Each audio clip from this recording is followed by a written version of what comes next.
Hello everyone. You are welcome to the class of Future Perfect Tense. This is a part of English Grammar lesson series of tenses.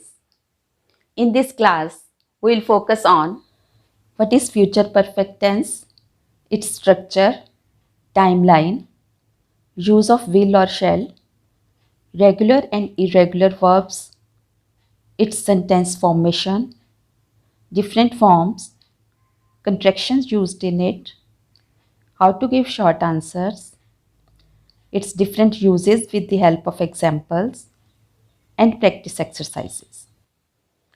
Let's get started. Future perfect tense is quite an easy tense to understand and use. It talks about the past in the future. It refers to an action that will happen before another action in the future. Its structure is subject plus will have plus past participle or third form of the verb. Example is he will have arrived. Here in the timeline, you can see two actions happening in the future. First action, which happens earlier, is described in future perfect tense, whereas the second action, which happens later, is described in simple present tense. So the sentence is like this: we will have finished the exam by the time the class ends tomorrow. Let's get clear about the use of will or shall. According to traditional British grammar rule, shall is used with first person pronouns, that is I and we, to form the future tense, while will is used with second and third person pronouns, that is you, he, she, it, and they. The use of shall is rare in modern English, whereas will is quite common. It occurs mainly with offers and suggestions. If you are not sure about the rules of using shall, you can just use will. In this lesson, I am explaining everything with will. Before proceeding further, look at the types of verbs, that is regular and irregular verbs. Regular verbs are those which follow a fixed pattern of ed endings in their second and third forms. Irregular verbs are those which don't follow any fixed pattern.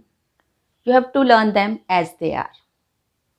Examples of past participles or third forms of verbs are given here. In regular verbs, walk, walked, clean, cleaned, want, wanted, end, ended, close, closed, match, matched. You have seen ed endings in all these verbs. In irregular verbs, be, been, break, broken, have, had, choose, chosen, go, went, come, come. You can see there is not any fixed pattern here. In sentence formation of future perfect tense, will have is used with all the subjects, and you can use any verb. Here, arrived is a regular verb, whereas gone is an irregular verb.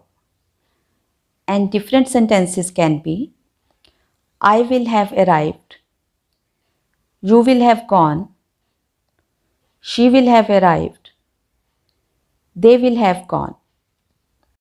Now, see the different forms of this tense. First is affirmative. It is used with will have.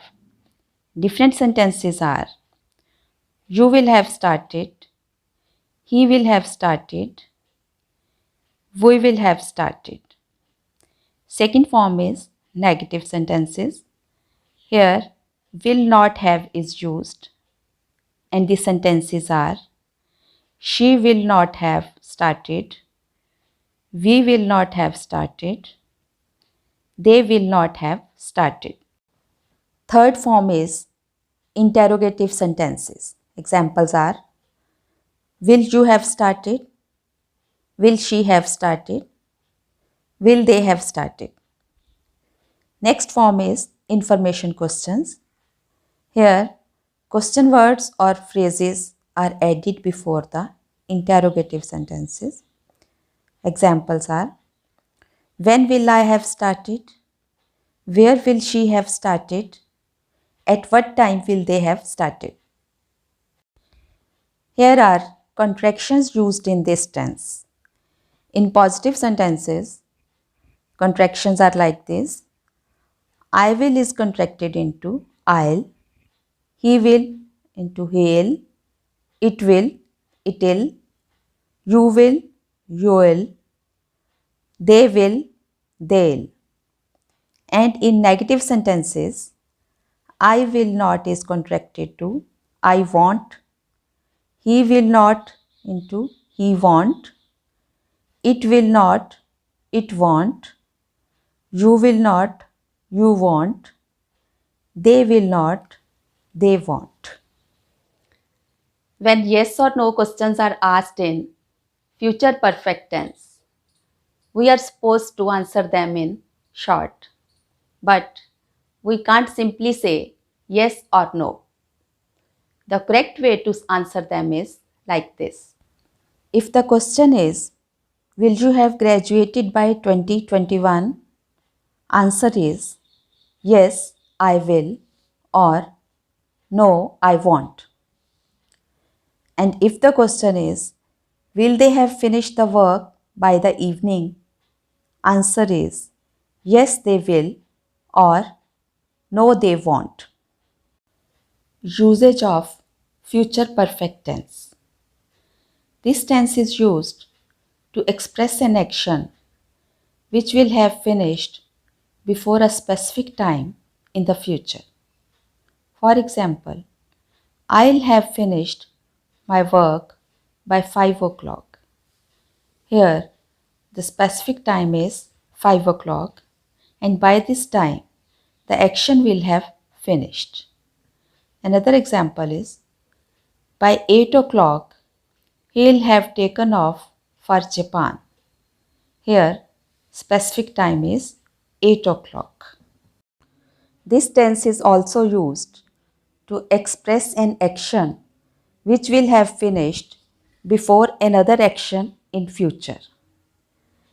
In such sentences, there are two actions in the same sentence, and future perfect tense is used in the first action. For example, she will have cooked food by the time we arrive. Here, first action is cooked food, and the second action is we arrive.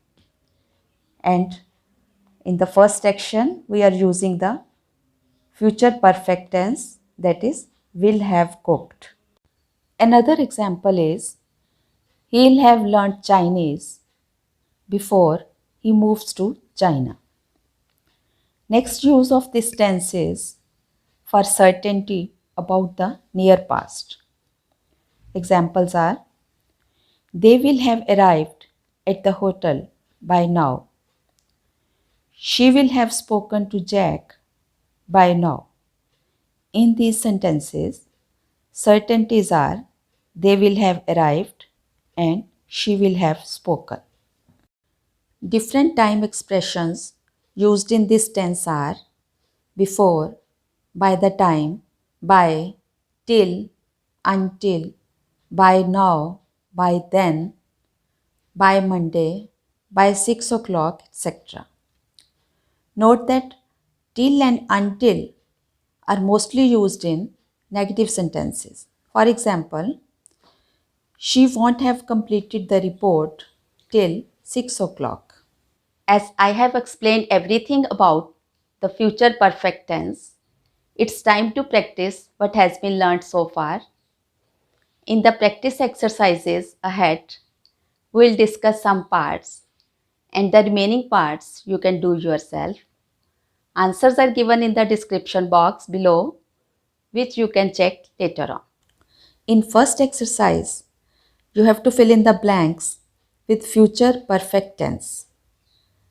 Number 3, the dog dash sleep for 6 hours by the time I reach home. Here, we have to use sleep to make it a future perfect tense. So it will be will have slept, as slept is the third form of sleep, and the full sentence is the dog will have slept for 6 hours by the time I reach home. Number 4, by 2 p.m.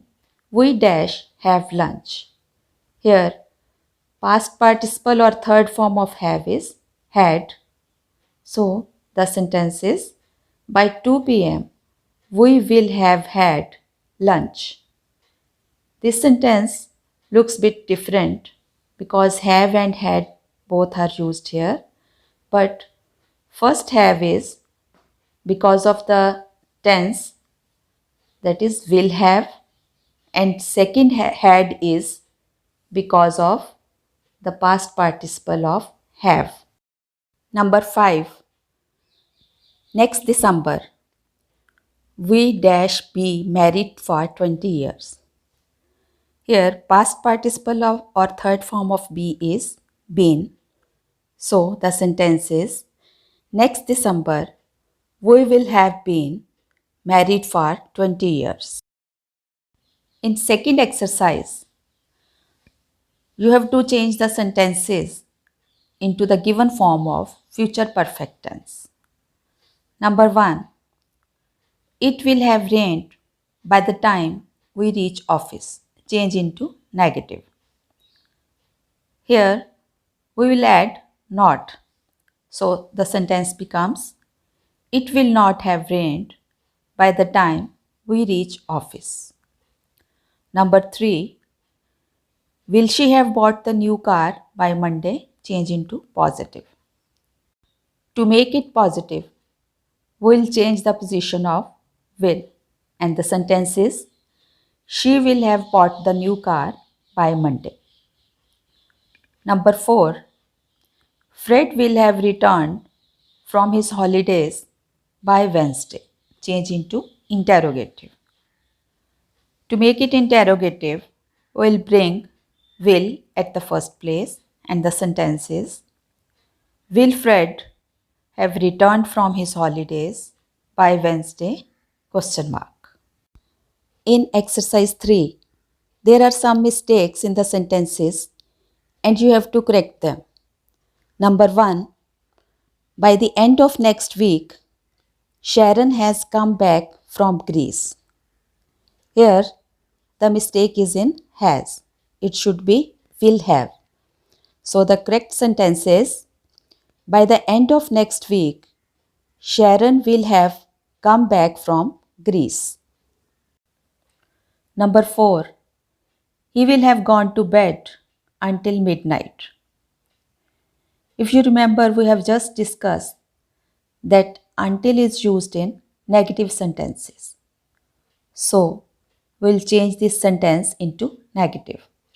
And the correct sentence is, he won't have gone to bed until midnight. Number 7, will have your father return by Sunday. Here, we have to change the position of different words, and the correct sentence is, will your father have returned by Sunday? That's all for this lesson. Thanks for watching. We'll meet soon with a new lesson on future perfect continuous tense. Till then, goodbye and take care.